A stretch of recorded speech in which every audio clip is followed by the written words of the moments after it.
皆さんこんにちは、チャッキーです。はい、今回はねちょっと暑くなってきたんで、材料2つあれば超簡単に作れるアイスクリームの作り方を紹介させていただきます。もう今回はね計量もいらずにパパッと作りたいんで、生クリームとゆで小豆を使ったアイスクリームを作ったね小豆アイスなんですが、これいろいろと応用できます。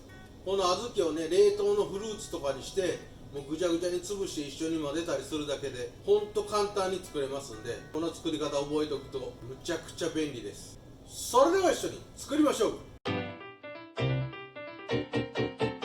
ご来店お待ちしております。それでは材料から紹介させていただきます。はい、こちら生クリーム1パック 200cc ですね。こちらがゆで小豆、あんこです。これセブンイレブンさんに売ってるゆで小豆なんですが、こちら2缶、だいたい 400g ぐらいあれば OK です。材料は以上です。はい、こちらねちょっと厚手のビニール袋や大きめのジップロックとかでは構いませんので用意してください。もう今回はほんと簡単なんでね。そしてこのビニール袋の中にこちらのホイップクリームすべて入れてください。 200cc 全部入れます。そうしましたらこの袋ねちょっと口の方がこぼれないように握っていただいて、思いっきりフリフリしてください。 2,3 分かけてしっかりフリフリします。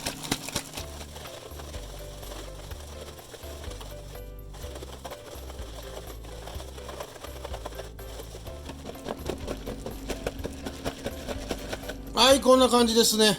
だいたい 2,3 分、ちょっとしんどいですけど一生懸命フリフリしてください。そうするとね空気が混ざって少しだけねちょっととろっとしてきます。泡立つというほどではないです。ちょっとだけね生クリームにとろみがつきますので、はい、ここへゆで小豆を加えていきます。はい、このゆで小豆美味しそう。こちらをすべてこの生クリームの中に入れてください。よいしょ。2つとも全部入れます。はい、こちらゆで小豆を2つとも入れたら、はい、もみもみしてください。生クリームとゆで小豆を一体化させるようにね、はい、ちょっともみもみしながら全体的に袋の中で混ぜ合わせてください。結構しっかり混ぜ合わせた方がいいです。はい、こちらできたらね平らなバットなどがあればやりやすいです。はい、こちらしっかりもみもみして生クリームと一体化させた生地でできるだけ平らに広げて、はい、こんな感じ。できるだけ平らに薄く広げてください。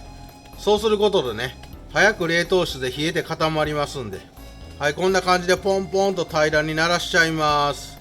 もうできるだけ空気を抜いて広げてください。こんな感じね。はい、こんな感じ。いい感じに平らに広げて空気を抜いていただいて、はい、このまま冷凍室で冷やし固めます。2、3時間も固めればしっかりすると思いますんでね、固まるまで冷やしといてください。はいよー、こちらだいたいね2時間から3時間しっかり冷凍庫で固めていただいたらもうかなりしっかりしておりますがね、カッチカチにはなっておりませんので、あとはスプーンやねこういうディッシャーって言ってよくアイスクリーム屋さんが使ってるやつ、こういうものを使ってね綺麗に盛り付けてください。はい、パカリンちょっとひっくり返っちゃった。よいしょ。はいよ、2個ぐらいいってきましょうか。美味しそう。はい、これで完成。たった材料2つ、もうフリフリしてもみもみしただけ。あとは冷凍庫がね勝手に冷やし固めてくれて超簡単にできる小豆アイスクリーム、ぜひ作ってみてください。それでは今日もいただきます。